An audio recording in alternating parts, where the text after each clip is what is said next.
Hi, I'm Steve Ledoux, the town manager here in Acton, and welcome to the show Acton Agenda. This is a show where we talk about what the Board of Selectmen will be considering at their upcoming meeting, which in this case will be March 6th at 7 p.m. in room 204 of Town Hall. With me today is Peter Berry. Peter's chair of the Selectmen, and welcome, Peter. Glad to have you on the show. So. We're getting to crunch time as we get ready for town meeting, so a lot of what we'll be talking about at the Selectmen's meeting will involve warrant articles, et cetera, on town meeting. But Peter, why don't we get started? Okay, it's only been 1 week. We had a board meeting this Monday, so the agenda is not heavily loaded for the coming Monday on March 6th. But we start out with public hearings and appointments, following the updates on town activities by both myself as chair and the town manager, Steve Ledoux. The first public hearing is an entertainment license for Philo's Great Road Incorporated. The Board of Selectmen in town are the licensing authority, so all businesses require licenses to operate, and we issue those licenses. This is an entertainment license so that Philo's restaurant over on Great Road can have music concerts in their establishment. At 7:15 p.m. is a change in manager, not your average Joe's. That's part of licensing requirements that the Board of Selectmen has to approve managers, particularly of establishments that sell alcohol. I believe that's also required by the State Alcoholic Beverages Control Commission. They are changing their manager. We do a background check. The police do a criminal records check on proposed managers of these establishments. And so they'll be coming before us, and we'll meet their new manager, and the board needs to approve that change in managing of that establishment, not your average Joe's. We'll be talking about the warrant articles that are coming up on annual town meeting, which starts on Monday, April 3rd. We have a draft list that will be part of the backup documents that you can find online. If you go to the Selectmen's site on Acton Town website and click on agendas, bring up the agenda for Monday, March 6th. There will be a link to all the backup documents that the board receives to support all the items that are on the agenda. And we'll have a list of all warrant articles that will be heard at town meeting, again starting on April 3rd. We are certainly encouraged to come to town meeting. Very important activity for getting involved in local government and how we run our town. So we will be taking positions on those warrant articles. There are 4 articles that were put on the warrant by citizens. You can, for an annual town meeting, if 10 citizens sign a petition to have an article presented at town meeting, the law requires us to do that, so we've done that, and I'll turn it back over to the town manager to talk about those non-binding resolutions that are part of the citizens' petitions for town meeting. Thank you, Peter. As Peter said, there are 4 articles that have been submitted by citizen petition. 3 of them kind of deal with water issues, but the first one is a non-binding resolution. It's called Defending Our Democracy, and it's sponsored by Christopher Webster. And in essence, and they're going to, the petitioners are coming in front of the board Monday evening to talk in greater depth about what their article's about and to try to garner the Selectmen's support of the articles. But the Defending Our Democracy resolution basically asks the town to support legislation that would prohibit elected officials from accepting campaign donations from parties whose interests have a particular role in regulating super PACs. It asks for transparency in campaign finance funding and preventing elected representatives and senior governmental officials from negotiating jobs while in office. So they're asking town meeting to kind of approve this non-binding resolution that we would send to our representatives in Congress. The other 3 articles, as I mentioned, citizen petition articles, relate to water issues. The first article asks the Board of Selectmen to commission a long-range study to look at the town's quantitative water needs, whatever risks to security there might be with our water system, and any risk to the water quality in town. So it is non-binding in the sense that since the Board of Selectmen are the chief elected officials in town, you really can't direct them to do things, but you can suggest things through these type of articles. So that would ask the board to undertake a water study. The second petition article asks the selectmen to commence discussions with both Concord as well as Littleton and the Acton Water District to basically reach an agreement on equitable access to water at Nagog Pond. And a lot of this is related to the fact that the Board of Selectmen have been engaged in a site plan special permit with the town of Concord for well over a year about a water treatment facility at Nagog Pond. Finally, the third article asks the Board of Selectmen to petition the state legislature to affirm Acton's right to withdraw water from Nagog Pond as it was initially defined in 1884 with a special act.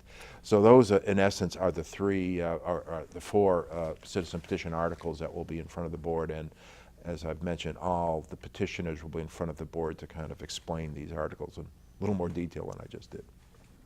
Oh, yeah, if I could just follow up on that a little bit, Steve. I think the first, the presentation of defending our democracy goes to the U.S. Supreme Court's decisions in the Citizens United case that found that contributing to campaigns is a question of free speech, and that corporations are citizens, so they allow essentially unlimited corporate contributions to campaigns. So I think that citizens petition goes to that. And as Steve mentioned, the Concord Water Department has applied for special permits to the Board of Selectmen as a special permit granting authority for expanding their water treatment plant that's been at Nagog Pond for since the early 1900s. They've been drawing water from Nagog Pond, and under this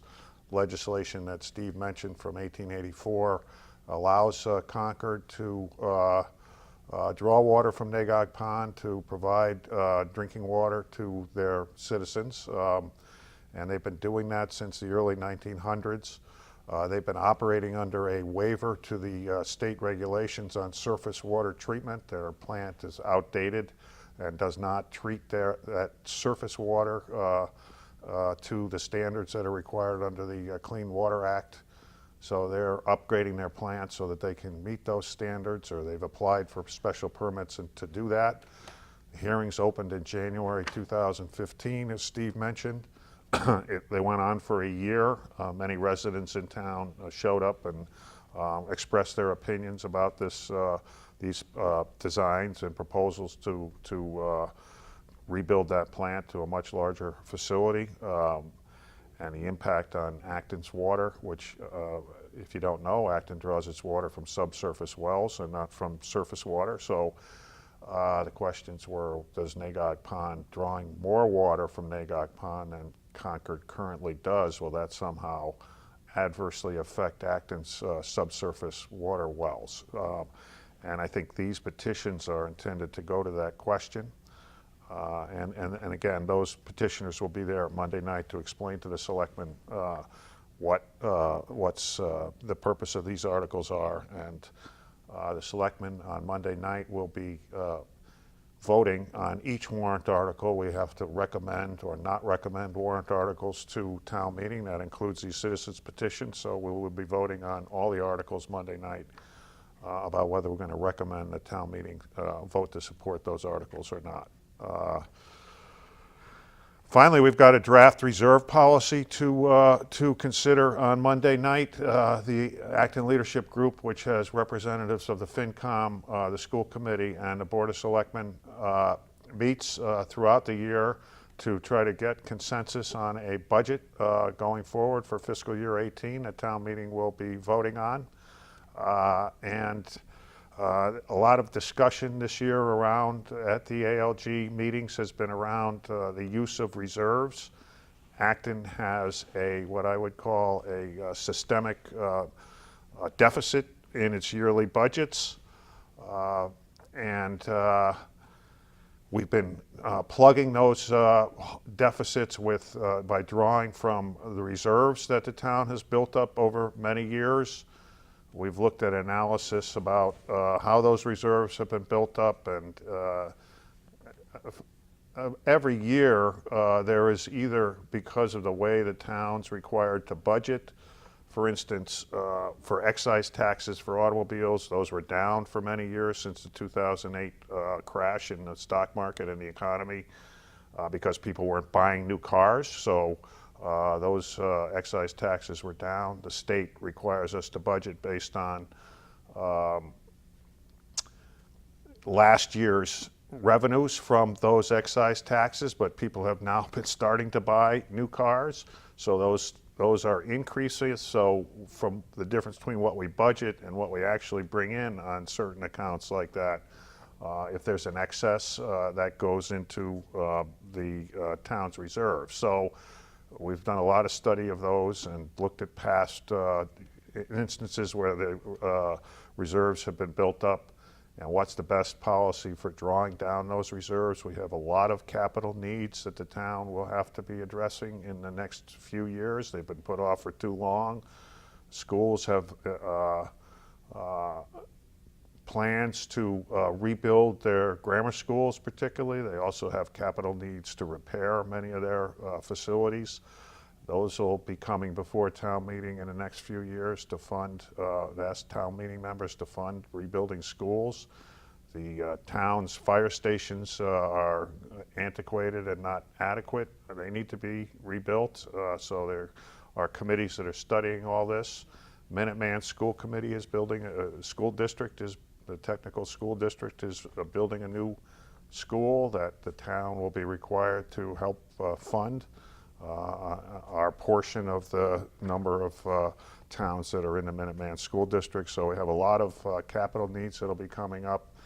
And I think both the town and the ALG in general felt that having some kind of a policy to deal with our reserves, indicate what minimums and maximums we should have and how we should use them, makes a lot of sense. So the town staff has worked hard to put together a policy that the selectmen will be considering on Monday. And finally, we have, as usual, the consent agenda that has a standard item about the Acton Memorial Library disposing of obsolete materials, books that are no longer in use and or have been degraded to a point where they can't be used anymore. There's a dog park committee charge. There's been an initiative in town by several citizens to consider a dog park in town, and so we put a committee together to look at that, where, what kind of park, who would oversee it, that kind of thing. Selectman Osmond is the selectman that'll be leading that committee, so their charge will be adopted on Monday. There's a request by the Hosmer House for a freestanding sign under our zoning bylaws, a board appointment of John Capetta to the planning board, committee appointment for Dana Snyder Grant, an associate member of the Cemetery Commission, and committee appointments of Ellen Feinsand, Adrian Hancock, Charles Cadillac, Jean Lane, Florence Ross to the Acton Nursing Services Advisory Committee.